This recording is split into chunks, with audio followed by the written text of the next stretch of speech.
A very good evening. Welcome to the UBC 10 o'clock edition of the UBC News Tonight. My name is Wadulo Arnold. Let's get started with our bulletin. In our top story, President Yoweri Kaguta Museveni has commended Meta Group for pioneering the sugar industry in Uganda.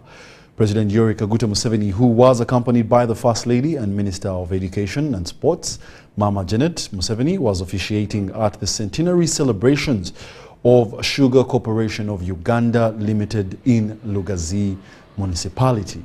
We have captures of the highlight.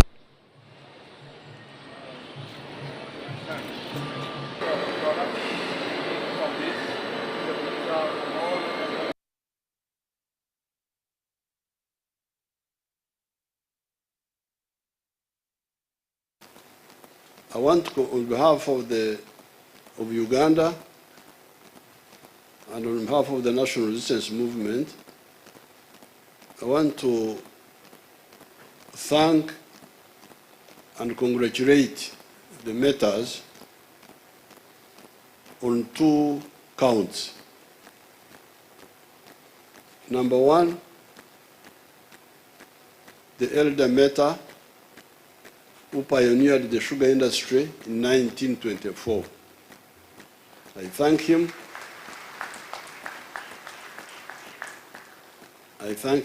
And I congratulate him. And I also congratulate, because you hear that Mzee Meta here, when he finished studies, he came here in 1952, started being engaged in the management. Now that is a good 72 years. That's not a bad contribution. So clap for him.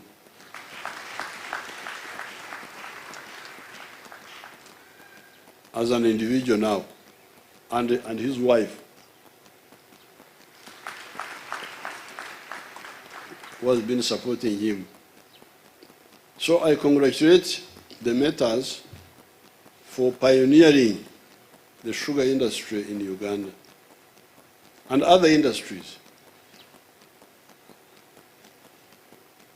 Secondly, I congratulate them and I thank them, in this case, in particular, Mahendra Meta and his wife, for not giving up after the disappointment of Idi Amin, the way he mishandled our people. When we called them back, they came immediately. The big problems in the world, but particularly in Africa, have been mistakes on 3 fronts. Philosophical mistakes, ideological mistakes, and strategic mistakes. Uganda, through their many different enterprises, such as the sugar industry, cement and building materials, electrical cables, horticulture and floriculture, and many others. The Meta Group is one of Uganda's largest industrial conglomerates. In the same vein, I applaud the NRM government now, under the able leadership of our president, for not only creating an enabling environment that has enabled investors like the Meta family to thrive, but also for taking the godly and courageous step of restoring the wealth and property of our brothers and sisters who were sent away from Uganda by the brutal regime of Idi Amin.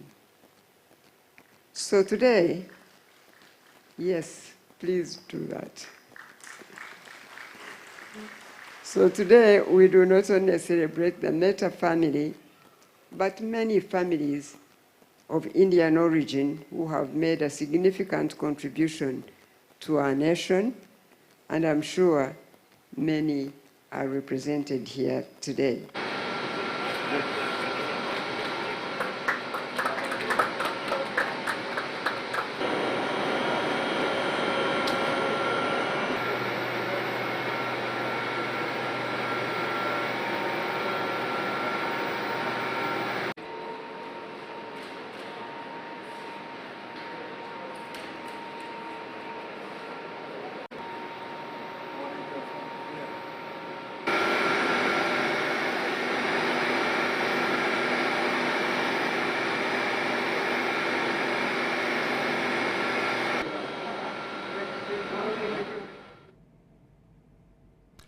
And in more news, the First Lady and Minister of Education and Sports, Mrs. Janet Museveni, has welcomed Uganda's women effort to save orphans, USO, initiative to strengthen its partnership with China's National Children's Center in the field of integrated early childhood learning and development. Mrs. Museveni acknowledged that while the Ugandan government is not currently performing optimally in early childhood education, it recognizes its crucial importance. She affirms the government's commitment to exploring partnerships to promote early childhood learning. Hosting a visiting delegation from the China National Children's Center at State House Nakasero, the First Lady emphasized the importance of early childhood education. We try to give education to all our children nationwide, and because of that, we are not able yet to provide early childhood education also. But we know that it's very crucial, really, for our children to start. But the private sector is doing that in the country. But of course, when private sector is the one doing the program, it does not include everybody. So we will continue to explore ways of partnering with friends wherever we can get them. The China National Children's Center team's visit aims to enhance exchange and cooperation between China and Uganda in children's education and development. This visit reciprocates one made by USO's Chief Executive Officer, Jolie Kaguhagire, and 5 children from USO's Masolita Children's Village to China-Africa Children Hand-in-Hand event in Beijing in July. The event, attended by 35 children and their guardians from 5 African nations, South Africa, Central African Republic, Somalia, Namibia, and Uganda, aimed to deepen people-to-people friendships between China and Africa. Mrs. Museveni expressed gratitude to China's First Lady and the Chinese ambassador to Uganda for including USO's children in the China and Africa Children Hand-in-Hand event and facilitating their visit to China. First Lady of China, Peng Liyuan, along with the Organization of African First Ladies for Development, jointly initiated the Warm Children's Heart initiative. And under this initiative, events focusing on the health of orphans have been carried out in over 50 African countries, including Uganda.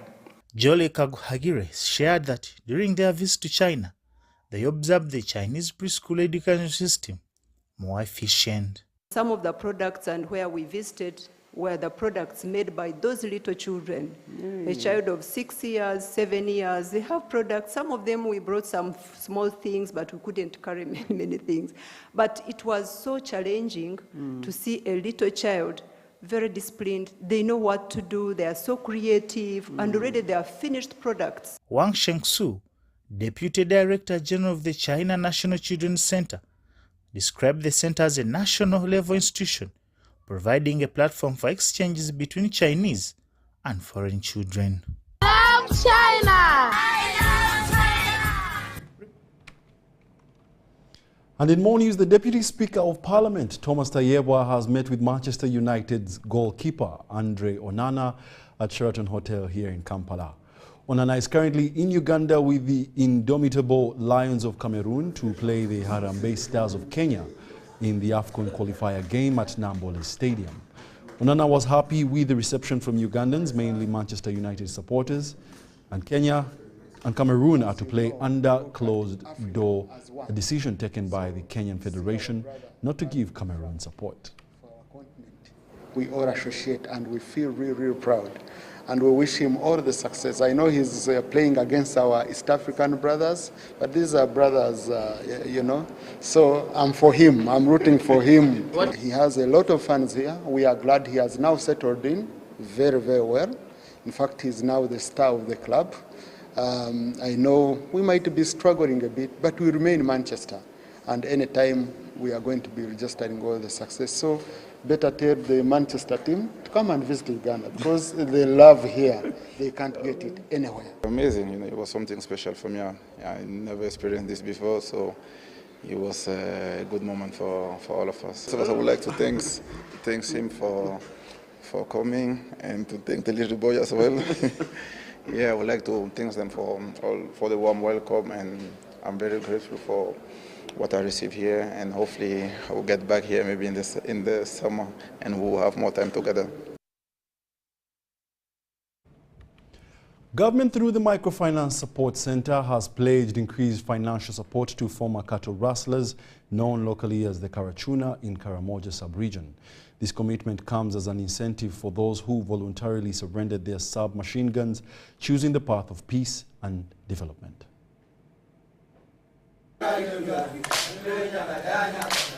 The Microfinance Support Center has initiated financial inclusion and mindset training for former cattle rustlers, also known as Karauna, helping them form savings and credit cooperative organizations.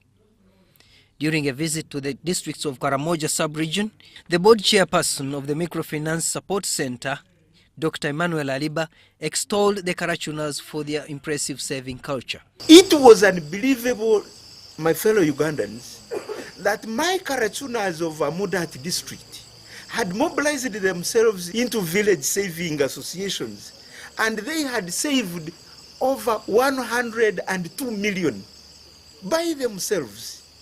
When I came to Nabela Tuku, they had saved over 58 million by themselves. I came to Napak, they had saved over 52 million by themselves. This was very impressive. Very impressive. That means if we can organize them much better than they are now, these people are able to do business. He encouraged them to invest in profitable ventures that will increase their daily incomes. Now, what we have decided to do as Microfinance Support Center, we are going to establish one circle of Karaunas per district. So we shall have 9 circles of Karaunas in this region. The Bishop of Kotido Catholic Diocese, Reverend Dr. Dominic Eibu, commended the Microfinance Support Center for empowering the Karimojong community through wealth creation initiatives. Because it is one way of development. That will be a very good contribution to peace building here in the region if this project takes off well. Microfinance Support Center Communications Manager Tadeo Atuhura highlighted the exemplary transformation of the Karaunas, crediting the financial inclusion training for their success in changing community dynamics. In this region, our mandate is more specifically to ensure that people are organized in strong circles and groups. Because we know when they come together, they are able to save, they are able to invest, they are able to enter into several production enterprises. And therefore, this is very crucial. Abim District Woman Member of Parliament Janet Akori applauds government economic empowerment programs for former warriors, setting them to get sustainable livelihoods. This program has transformed the lives of people, and here in Abim we have successful stories. Cattle rustling has been an issue in Karamoja, fueled by widespread poverty, harsh climatic conditions and communal violence. Government has intervened. The Karaunas are embracing new opportunities. This is government's effort to maintain peace and security in the Karamoja sub-region. Through multiple disarmament operations, a new chapter of transformation has begun.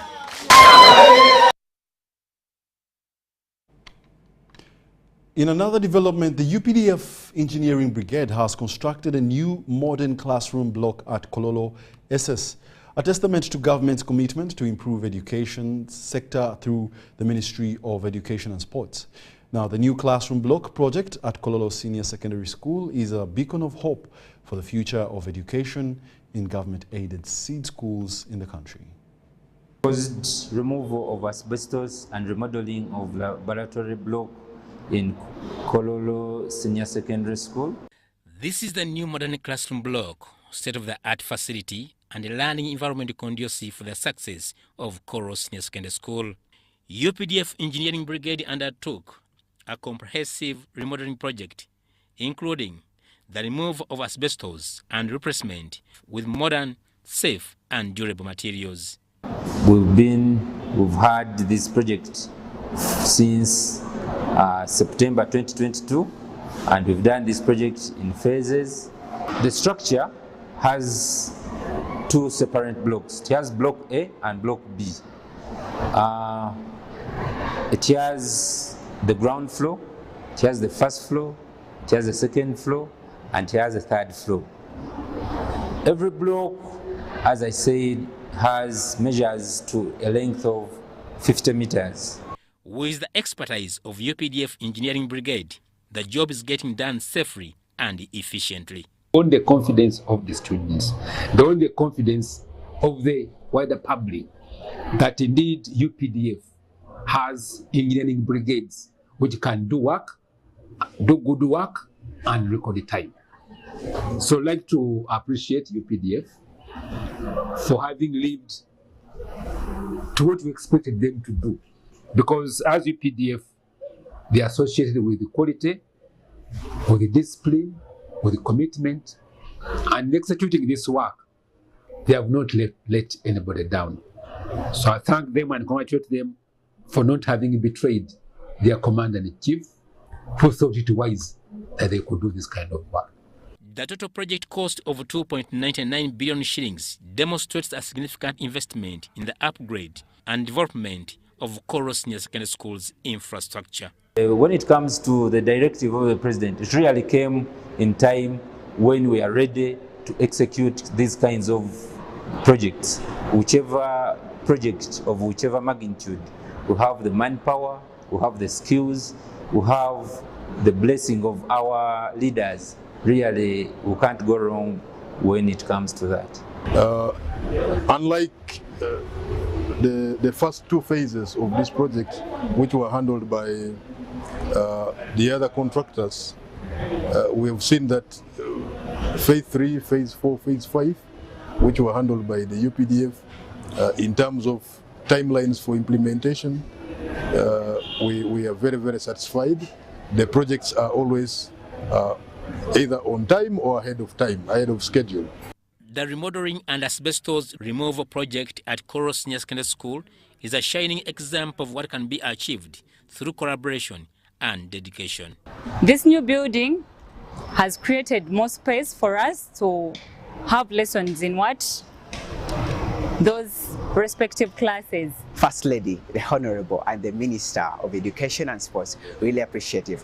And also I'd like to appreciate the UPDF.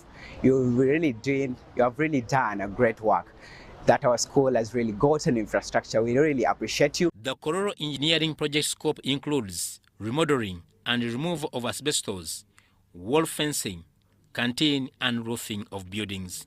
Haruna Mtesasira, UBC News.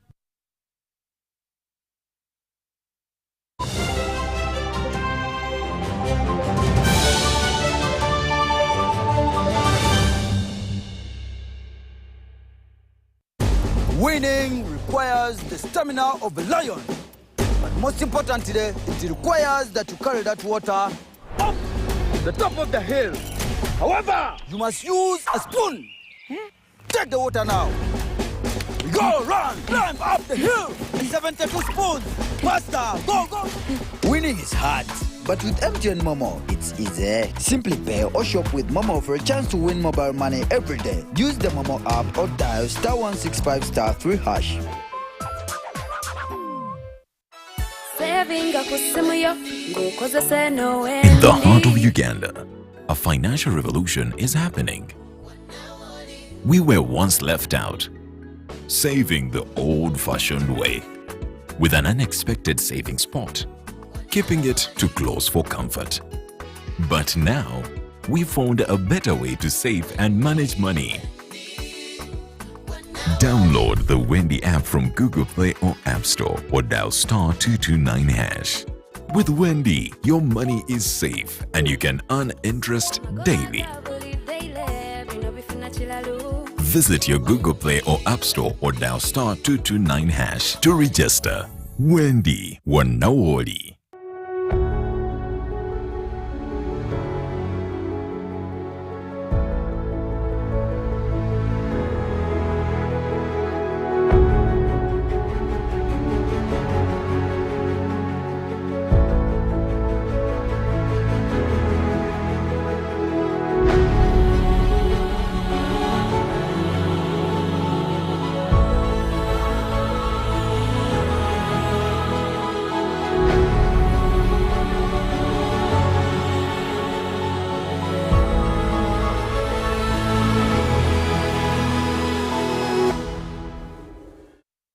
To help businesses recover from the impact of COVID-19, government introduced a tax amnesty through a waiver of interest and penalty on outstanding principal tax as at June 30th, 2023. Accordingly, URA has since July 2024 been implementing this waiver. To benefit, simply pay your outstanding principal tax by December 31st, 2024, and the waiver is applied automatically upon payment confirmation. This amnesty applies to domestic taxes, namely income tax, rental tax, payee, and others. Grab this golden opportunity today. For more, use the platforms displayed. Uganda Revenue Authority. Developing Uganda together. A woman's journey is not just the places she's been, but the different people she's become. It's the evolution of her identity. If you're a female creative, a writer, a passionate actress, a producer, a director, or working in the film industry, this is your tribe. Join us for the Women in Film Symposium 2024 on October 26th at Skies Hotel Nakuru under the theme Skilling Women in Film for Equality, Sustainability and Advocacy. Don't miss live performances, cocktails, awards, workshops, networking, panel discussions, and so much more. Gates open at 4 p.m.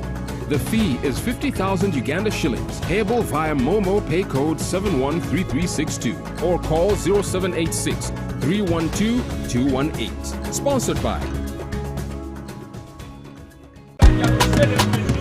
You used to tell me that I don't make you happy. All that time you would be complaining. I'll call you every day. Yeah, yo, baby, don't know. You can now get all the Chibuzi out with MTN voice bundles. Call all networks. Kubei Dondoro. Buy a 25-minute voice bundle for only 1,000. Or buy any daily voice bundle of your choice. Dial *100 *21# and select daily or use the My MTN app. When we talk together, we are unstoppable.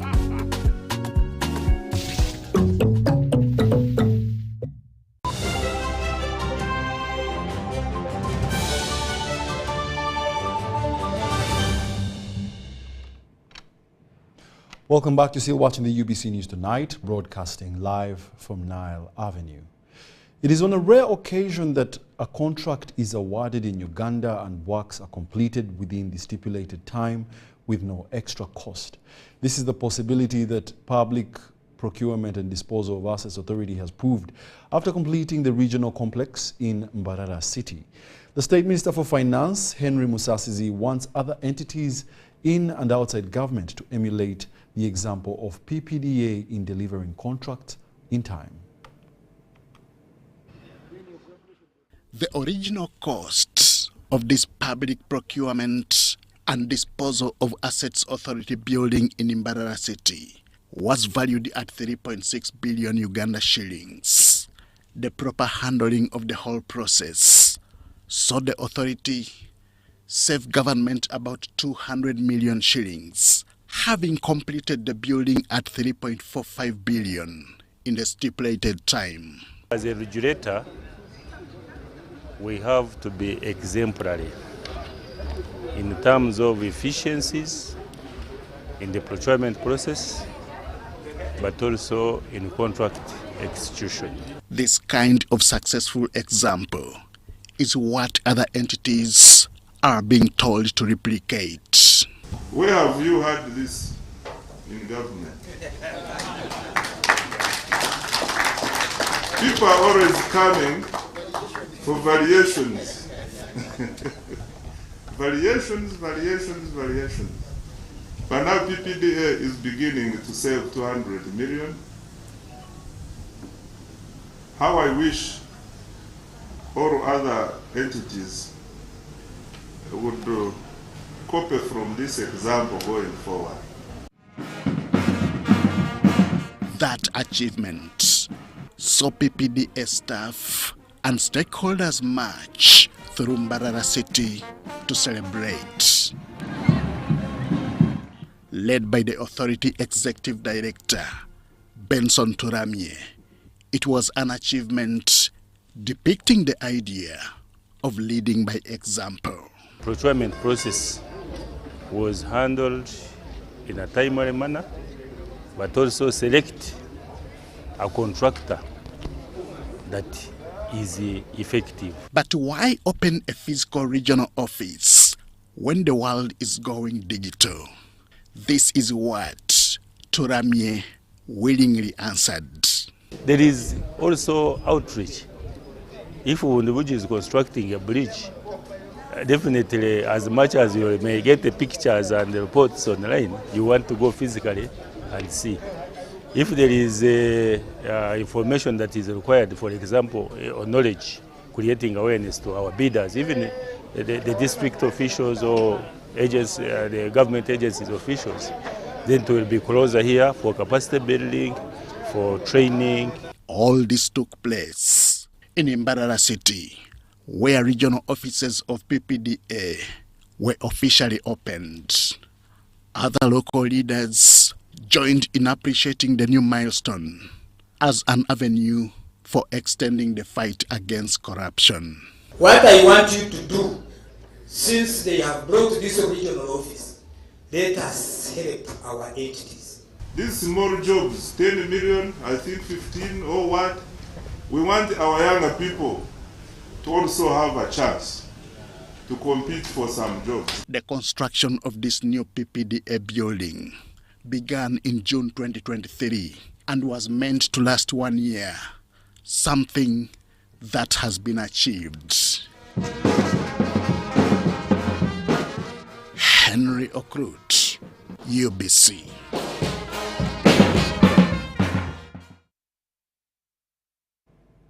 Congratulations, PPDA, for setting a remarkable example. Now, the State Minister for Lands, Dr. Sam Mayanja, condemned wealthy individuals for evicting poor people from their bibanja during a ceremony at Full Gospel Church in Mityana. We have the details. Addressing the congregation before prayers, State Minister for Lands, Dr. Sam Mayanja, expressed his dismay in landowners who have vast land but displace less privileged people. As you know, my portfolio is lands, and the problem is eviction. That is the great instability now in the land system. Not because the laws are not there, but the speed of greed and of rebellion. There is land sufficient for everybody in this country, but there's no land sufficient for greed. He highlighted that God created the earth to provide for all, urging landowners to stop greed. So that is the law. Why are people still being evicted? Why are people still being... And moreover, there's an article, 237, some article 9, which states that a law will be put in place so that the holders get title deeds. It's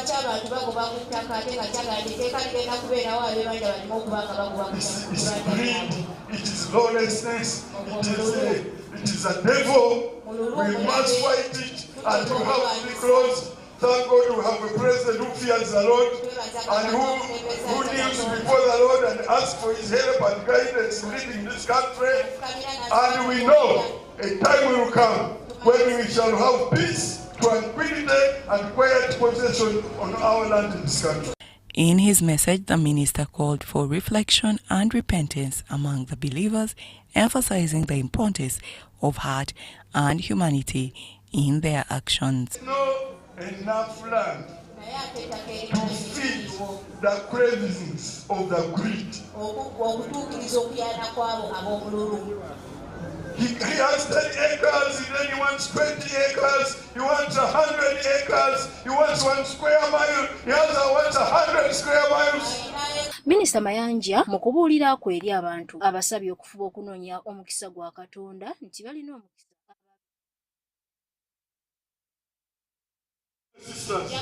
There's something called a blessing. There's something called a blessing. When you are blessed of the Lord, as you are blessed this morning, it means everything is going to be fine. Whatever the circumstances, you will get that job for which your other more superior qualified people are. He later joined Pastor Nora Sendiose in praying for the candidates due to sit their final exams.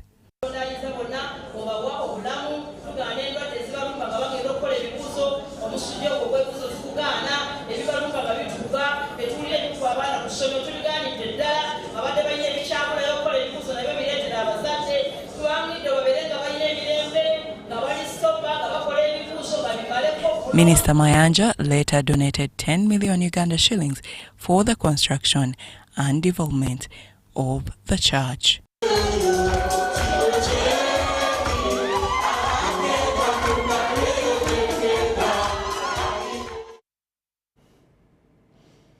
Richer Hand Uganda and Forum for Women in Democracy have held the Imara Girls Festival 2024 to celebrate girls and women who have used their unique voices, innovations and creativity to break through societal barriers.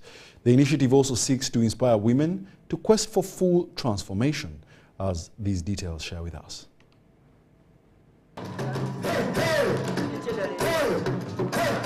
The Imara Girls Festival 2024 held at Katikati Grounds in Kampala brought in hundreds to celebrate women who have inspired societal change through art, creativity and innovation. The Imara Girls Festival also commemorates the International Day of the Girl Child, showcasing the significant contributions girls and women have made in shaping the societal change as key drivers in shaping morals at household level, supporting families, and also acting as key contributors to the nation's economic pool.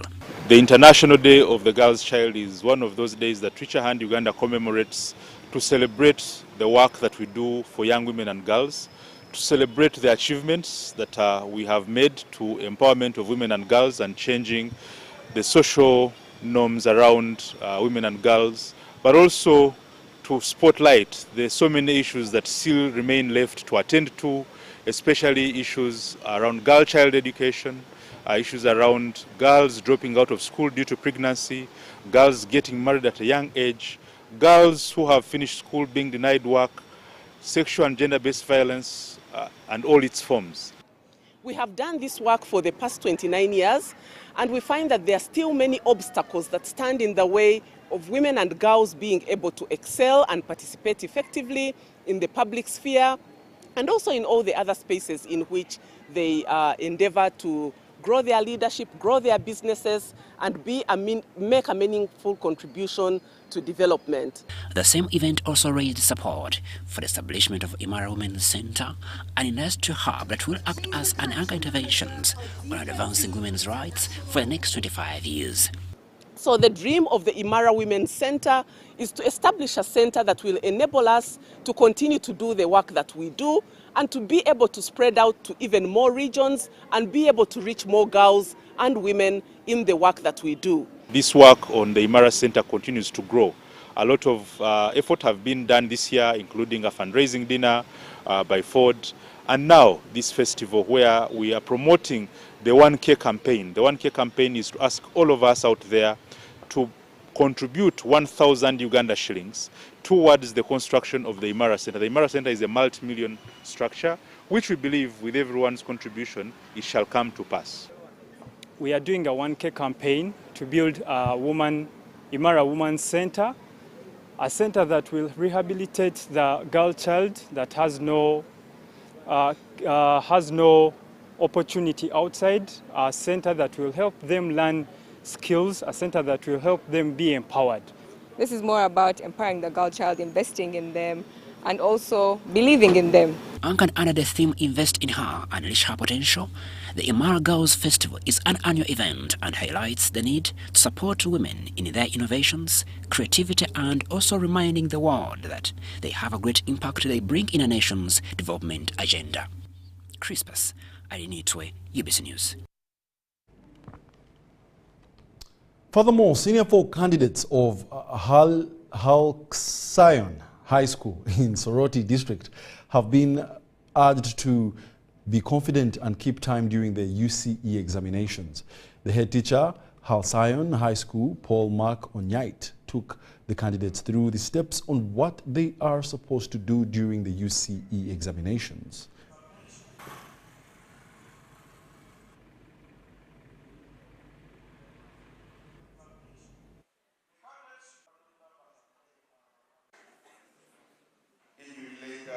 I would like to introduce myself. I am a evening villager.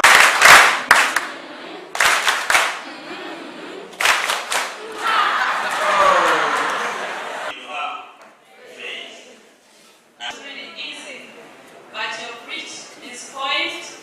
I believe you will make it. Used to have more boys than girls sitting national exam, especially in UCE. But this year is unique, and I think that mainly what has caused an increase in the girl child surpassing the boy child is because progressively we have been having more girls performing well. Both candidates of Halion High School and candidates outside there. It's beyond now time to have sleepless nights. Stay calm, read if you have the time, rest enough. 87 candidates, and we have been preparing them. The key things that we expect from them is discipline, timekeeping, because those are very key to their success. First of it, we put God first in this school. Secondly, smartness is a must. As they say, smartness shows what is in your brain. Doing a lot of research, consulting, reading, checking from one book to the other. Well, I've read a lot actually. And red, green, yeah. So let's shower.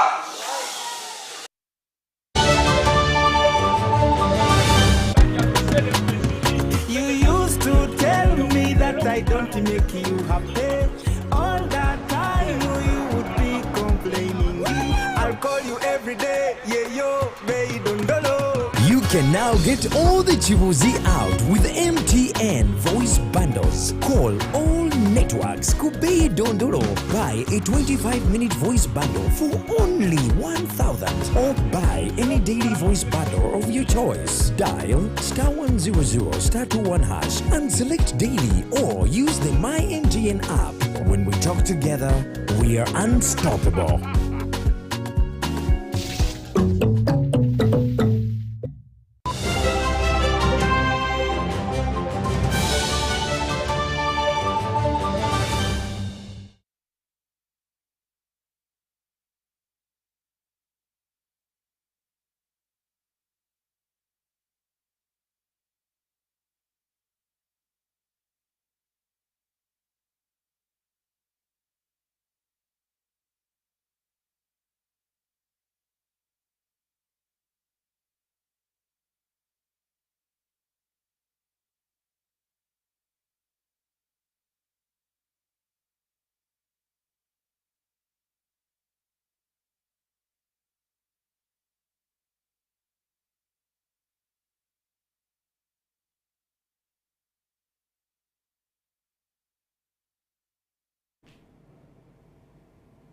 Welcome back. You're still watching the news, broadcasting live from Nile Avenue. In the world of business, the Deputy Speaker of Parliament, Thomas Tayebwa, has pledged to initiate negotiations aimed at transforming the Seno Industrial Park in Mbale into a one-stop center. Tayebwa's commitment follows concerns raised by investors in the park who say that they face challenges traveling to Kampala for essential services. The Uganda-China partnership is central to Uganda's industrial revolution, with several large-scale industrial parks operating across the country. Paul Zhang, chairman Tiang Tang Group, says in the next decade, Uganda will soon become the third industrialized country across Africa. When I was young, around China 40 years ago, before Deng Xiaoping, China poorer than Uganda. We don't have enough food. 1 year eat meat not more than 5 times. No new clothes. I born from poor country, but the Chinese government open gate. Let's Muzungu, come do business. Only use how many years? 30 years. China GDP number 2, America number 1, China number 2. I believe Uganda, after 10 years, this country richer than other Africa countries. Now, South Africa number 1, Nigeria number 2. Uganda may be in after Sahara disease, number 3. You know why? We have a rich resource. Zhang says Uganda's goal of establishing the 22 industrial parks will address unemployment, boost industrial expertise, and increase the country's GDP. Uganda have a good leader, Mzee. Uganda people friendly and the best wiser, and we have best infrastructure. And then I stay in this country more than 20 years. Otherwise, going back to China, because Uganda is the best country in my heart. My home here, my children here, my nephew here, my sister, brothers, because I trust this country. He made these remarks during the groundbreaking ceremony of Unisteel Investment Uganda Limited, the second production plant at the Seno Industrial Park in Mbale. The Deputy Speaker of Parliament, Thomas Tayebwa, pledged to initiate negotiations that transform Seno Industrial Park in Mbale into a one-stop center. I'm going to ensure I meet the leadership of Uganda Investment Authority so that we have a full one-stop center in this industrial park. So that if an investor comes here, they don't need to go to Kampala for URA, they don't need to go to Kampala for NSSF, they don't need to go to Kampala for work permits, all done here, because this industrial park deserves that kind of support, considering the work you are doing. Tayebwa says once the park is fully equipped with integrated services, both Mbale City and Ugandans will benefit. The US $100 million investment, Unisteel Investment Uganda Limited, is the new steel investment plant set in Seno Industrial Park, Mbale. The chairman of Unisteel, Zhu Shishun, says upon completion, the plant would become one of the best steel manufacturers in East and Central Africa. Because we have the advanced equipment and we have high quality of the raw materials, and we know and we are confident about where we stand in the Uganda market. Currently, the park employs over 6,000 Ugandans and hosts more than 50 operational factories across various sectors, making it a player in Uganda's industrial agenda.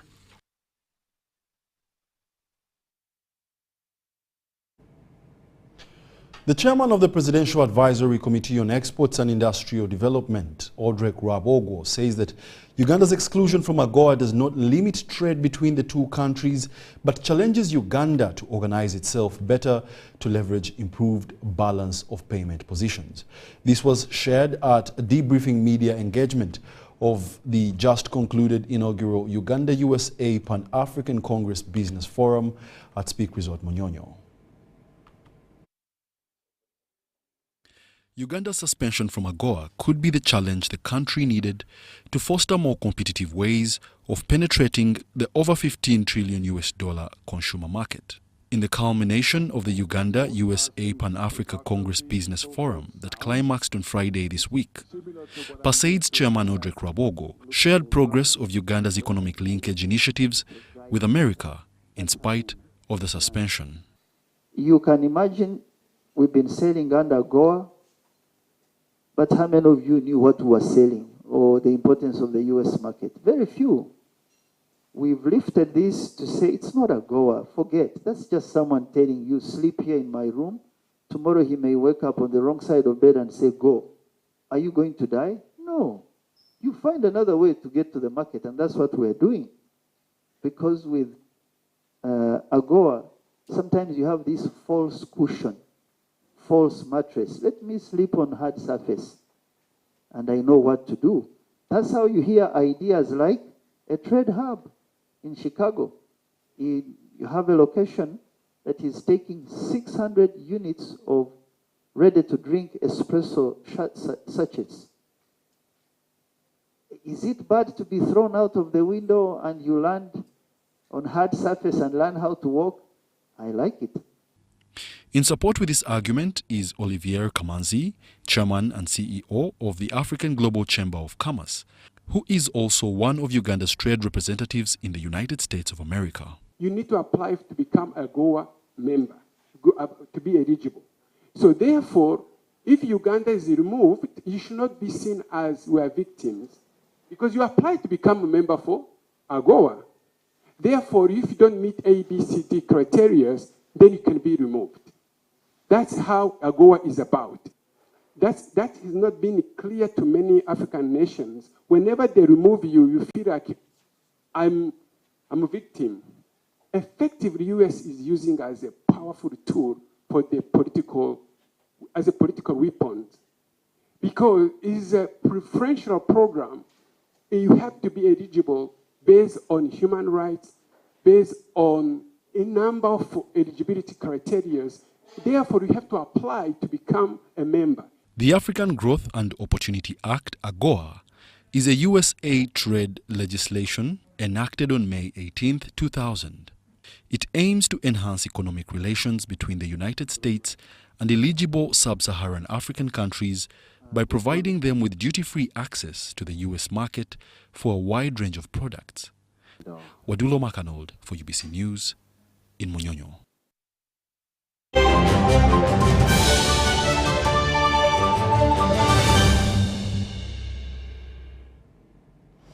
And in sports, the ITF Men's World Tennis Tour M25 Kampala 2024 concluded this evening at the Kampala Club with Frenchman Corentin Denoli emerging overall winner after defeating Austria's Maximilian Newchrist 6-3, 6-4 in the final. Now, the week-long event hosted here in Uganda attracted over 150 male tennis players from around the world.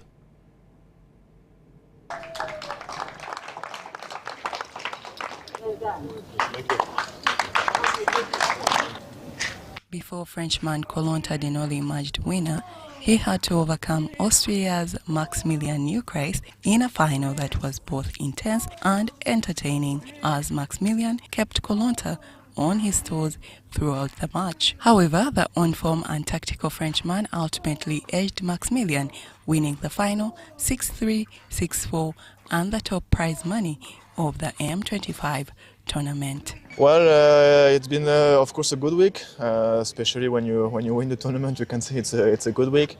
I managed to win all the matches in 2 sets.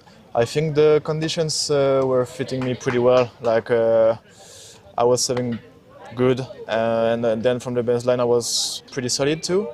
So even today when was a tough match because I lost to him last week in final already. So I had to take a revenge. Sporting-wise, I had a great experience here, even though I was struggling a little bit throughout the whole week. But yeah, I kept on finding solutions, looking for solutions, and still made it to the final.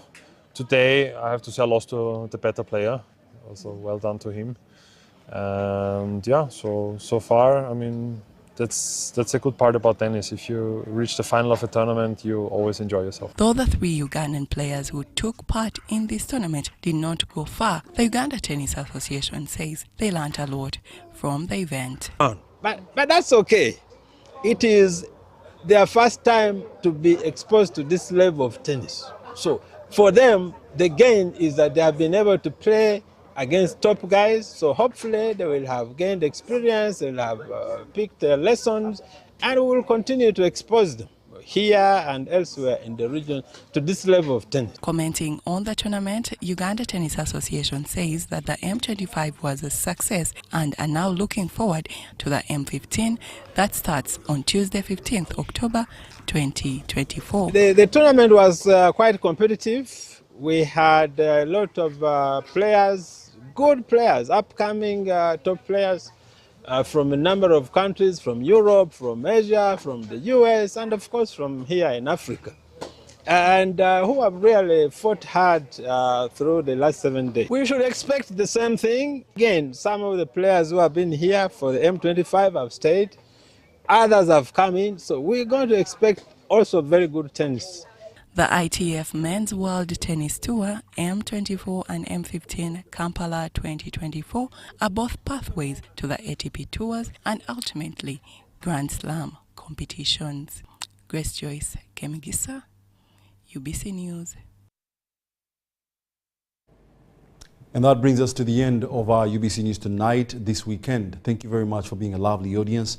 My name is Wadulo Mark Arnold and Dorothy Namuyomba on Sign Language. Allow us to wish you a great week and enjoy yourselves.